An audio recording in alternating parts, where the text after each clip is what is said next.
Screen presenting the wall. कहानी की शुरुआत इराक के बीहड़ से होती है, जहां पर एक पाइपलाइन कंस्ट्रक्शन साइट है। यहां के कॉन्ट्रैक्टर को और उसकी सिक्योरिटी को किसी ने मार दिया है। इसीलिए यहां पर आइजैक नाम का एक स्नाइपर और उसके साथी मैथ्यू को भेजा जाता है। मैथ्यू एक स्पॉटर है, यानी कि वो टारगेट का पता लगाता है।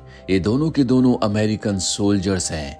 ये उस साइड से कहीं दूर एक जगह पर घात लगाकर बैठे होते हैं, ताकि इन्हें उस किलर की लोकेशन का पता चल जाए जिसने यहाँ पर लोगों को मारा है। इन्हें पूरा विश्वास है कि इन्हीं की तरह यहाँ पर कोई और स्नाइपर भी है जो लोगों को मार रहा है। पिछले 22 घंटों से ये दोनों के दोनों एक जगह पर शांत अपनी पोजीशंस पर लेटे हुए होते हैं, लेकिन 22 घंटे बीत जाने के बाद भी इन्हें कोई सुराग नहीं मिलता कि इनके आसपास कोई दूसरा स्नाइपर है। इसीलिए मैथ्यू कहता है कि मुझे लगता है कि यहाँ पर हमारे अलावा कोई नहीं है। यहाँ पर जितने लोगों को मारा गया है वो किसी ग्रुप का काम है। मैं नीचे जाकर देखना चाहता हूँ, लेकिन आइजैक उसे नीचे जाने से मना कर देता है। वो कहता है कि मुझे पूरा विश्वास है कि ये ज्यूबा का काम है, जो कि एक इराकी स्नाइपर है। उसी ने यहाँ पर सब लोगों को मारा है। पर उसकी बात मैथ्यू नहीं मानता और वो नीचे जाने लगता है। दरअसल मैथ्यू का सब्र अब पूरी तरह से जवाब दे चुका है। नीचे जाते हुए वो लगातार आइजैक से रेडियो पर बात कर रहा होता है, और जब वो उस जगह पर पहुंच जाता है जहां पर लोगों को मारा गया है, तो वो देखता है कि हर किसी को हेडशॉट लगा है।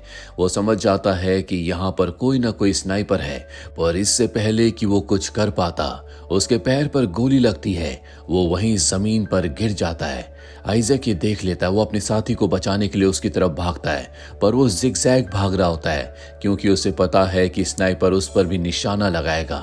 स्नाइपर आइजैक पर कई सारी गोलियां चलाता है, लेकिन वो बचते हुए अपने साथी के पास पहुंच जाता है। जैसे वो मैथ्यू के पास पहुंचता है, उसके पैर पर भी एक गोली लगती है, जिसके बाद वो अपनी जान बचाने के लिए दीवार के पीछे चला जाता है। उसका साथी वहीं पर दर्द से कराह रहा होता है। वो आइजैक से कहता है कि मुझे माफ कर दो, मुझे तुम्हारी बात मान लेनी चाहिए थी। आइजैक के पैर पर भी बहुत दर्द हो रहा होता है, इसीलिए वो अपने पैर के खून को बंद करने के लिए उस पर पट्टी बांधता है।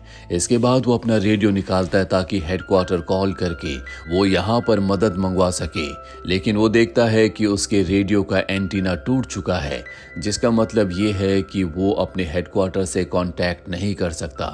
वहीं उसका साथी मैथ्यू, जो कि अब आइजैक के पास आना चाहता है, पर आइजैक कहता है कि तुम बिल्कुल मूवमेंट मत करना, वरना स्नाइपर को पता चल जाएगा कि तुम जिंदा हो और वो तुम पर निशाना लगाकर तुम्हें मार देगा।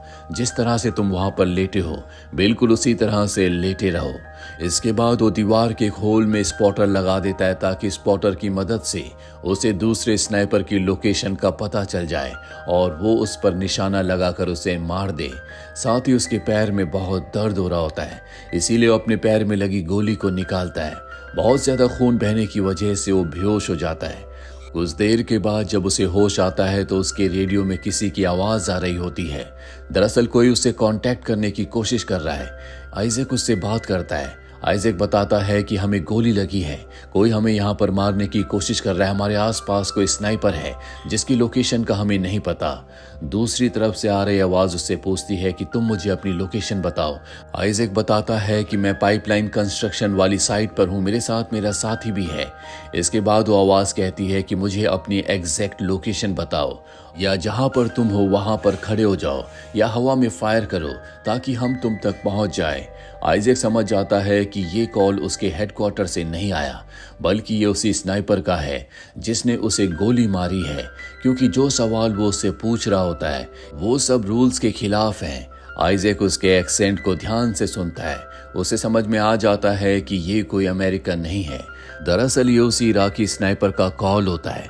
उसे आइजैक के रेडियो की फ्रीक्वेंसी मिल गई थी, इसीलिए दूसरी तरफ से वो एक बड़े अमेरिकन ऑफिसर होने का दावा कर रहा था। पर अब आइजैक को समझ में आ चुका है कि ये वही स्नाइपर है, इसीलिए अब वो अपने बेस से कांटेक्ट करना चाहता है।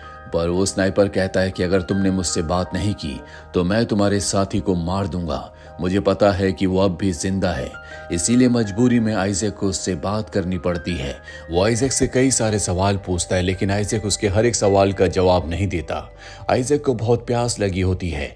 वो अपने बैग से पानी की बोतल निकालता है, लेकिन वो देखता है कि पानी की बोतल पर गोली का निशान है। इस वजह से पूरा पानी गिर गया होता है। और अब दूसरी तरफ से स्नाइपर कहता है कि मैंने ही तुम्हारी रेडियो के एंटीना को गोली मारकर तोड़ा था। इसके बाद मैंने तुम्हारी पानी की बोतल पर निशाना लगाया ताकि तुम्हारा पूरा पानी गिर जाए। मैंने तुम्हारी टांग पर गोली मारी, तुम जख्मी हो, तुम्हारा बहुत खून बह चुका है जिस वजह से तुम कमजोर हो चुके हो और अब तुम यहाँ पर बिना पानी के तड़प तड़प कर मारे जाओगे। आइजैक समझ जाता है कि ये स्नाइपर ज्यूबा है, उसके अलावा किसी का भी निशाना इतना शार्प नहीं हो सकता। आइजैक कहता है कि मुझे पता चल चुका है कि तुम ज्यूबा हो, तुम एक आतंकवादी हो। ये सुनकर उसे बहुत गुस्सा आ जाता है। वो कहता है कि मैं ज्यूबा नहीं बल्कि एक आम इंसान हूँ। तुम लोग हमारे देश में आए, तुमने हमारे लोगों को मारा और अब तुम हमें आतंकवादी कहते हो। आइजैक जो लगातार उसकी लोकेशन का पता लगाने की कोशिश कर रहा होता है, उसे समझ में आ जाता है कि जो दूसरा स्नाइपर है यानी कि ज्यूबा, वो कूड़े के ढेर में है, लेकिन अब भी वो उसे नहीं देख सकता क्योंकि पिछले 24 घंटों से वो वहां पर बिना हिले डुले अपना निशाना लगाकर बैठा हुआ है, जो कोई आम स्नाइपर नहीं कर सकता। आइजैक स्नाइपर के एग्जैक्ट स्पॉट का पता लगाने के लिए अपनी गन पर अपना हेलमेट लगाकर उसे दीवार से ऊपर करता है, पर सामने जो स्नाइपर है उसे पता चल जाता है कि ये आइजैक की चाल है, इसीलिए वो उस पर गोली नहीं चलाता। यहाँ पर आइजैक प्यासा है और तभी किस्मत उसका साथ देती है। धूल भरी आंधी चलना शुरू हो जाती है और इस बात का फायदा उठाकर आइजैक दीवार के पीछे से निकलकर वहां पर पड़े हुए एक सोल्जर का बैग उठाने के लिए जाता है। स्नाइपर उस पर गोलियां भी चलाता है, लेकिन आइजैक की किस्मत अच्छी होती है। वो बैग लेकर दीवार के पीछे वापस आ जाता है। बैग के अंदर उसे पानी की बोतल मिल जाती है, जिस पानी को पीकर वो अपनी प्यास बुझाता है। अब वो अपने स्पॉटर को देखता है जो उसने दीवार के होल में लगाया था, पर वो टूट चुका है। तभी रेडियो पर उसे अपने साथी मैथ्यू की आवाज आती है जो अब भी जिंदा है। दरअसल उसे लग रहा होता है कि अब तक मैथ्यू मारा गया है। वो मैथ्यू को उस स्नाइपर की लोकेशन बताता और कहता है कि तुम उसके स्पॉट का पता लगाओ। मैथ्यू के पास एक गन होती है, वो उस गन को उठाने की कोशिश करता है। आइजैक स्नाइपर से एक बार फिर से बातें करता है ताकि वो उसका ध्यान अपनी तरफ केंद्रित कर सके। वो पूछता है कि तुम अमेरिकन्स को क्यों मारते हो। वो बताता है कि पहले मैं एक स्कूल टीचर था, एक दिन अमेरिकन्स ने आकर हमारे स्कूल के सभी बच्चों को मार दिया और तब से मैं अमेरिकन्स को मार रहा हूँ। वही मैथ्यू अपनी गन तक पहुंच जाता है। धूल भरी आंधी चलने की वजह से स्नाइपर की नजर उस पर नहीं जाती। आइजैक ने जो लोकेशन उसे बताई थी वो उस तरफ गोलियां चलाना शुरू कर देता है और तभी उसके कंधे पर एक गोली लगती है जिससे वो और भी ज्यादा जख्मी हो जाता है और अब वो आइजैक की तरफ बढ़ने लगता है, पर अगले पल एक और गोली चलती है जिससे मैथ्यू की मृत्यु हो जाती है। आइजैक के सामने उसने अपना दम तोड़ दिया, जिससे आइजैक को बहुत दुख होता है। वहीं दूसरी तरफ से स्नाइपर पूछता है कि अब जंग खत्म हो चुकी है, तुम लोग वापस लौटकर क्यों नहीं जाते। आइजैक कहता है कि मुझे कुछ नहीं पता, जो मुझे ऑर्डर्स मिले थे मैं उन्हें फॉलो कर रहा हूँ, बस मैं अपने घर वापस जाना चाहता हूँ। स्नाइपर कहता है कि तुम इतनी आसानी से यहाँ से नहीं जा सकते। मुझे पता है कि तुमने पहले अपने एक साथी डीन को मारा था, पर तुमने कभी एक्सेप्ट नहीं किया।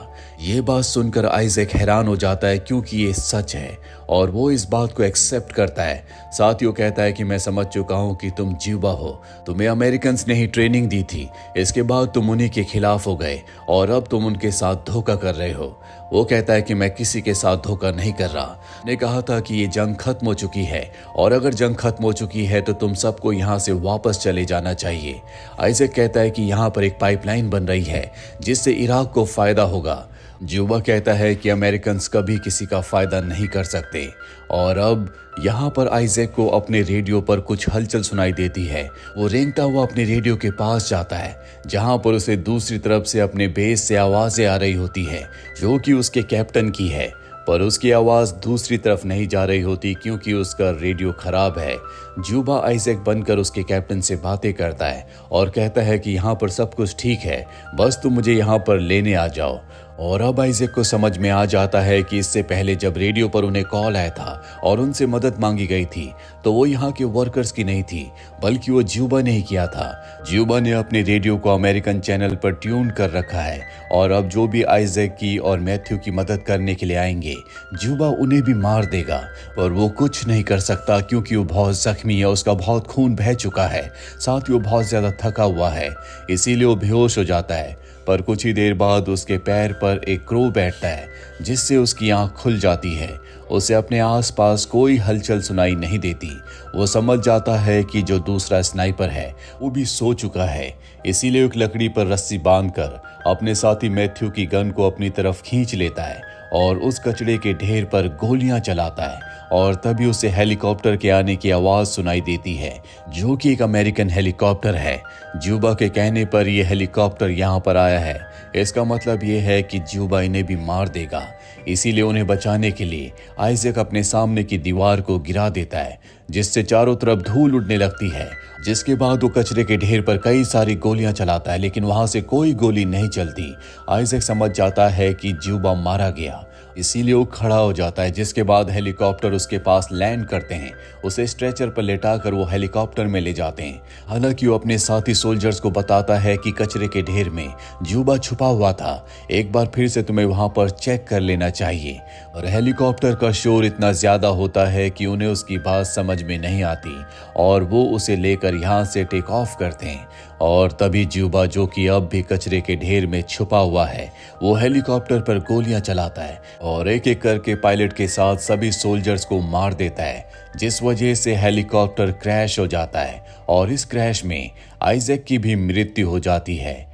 वहीं अब ज्यूबा एक बार फिर से रेडियो से अमेरिकन हेडक्वार्टर में कॉल करता है और मदद मंगवाता है। इसका मतलब ये है कि एक बार फिर से यहाँ पर कोई और आएगा और ज्यूबा उसका भी खात्मा कर देगा। और इसी अंत के साथ ये फिल्म, ये कहानी यहीं पर खत्म हो जाती है। उम्मीद करते हैं कि ये कहानी आपको पसंद आई होगी।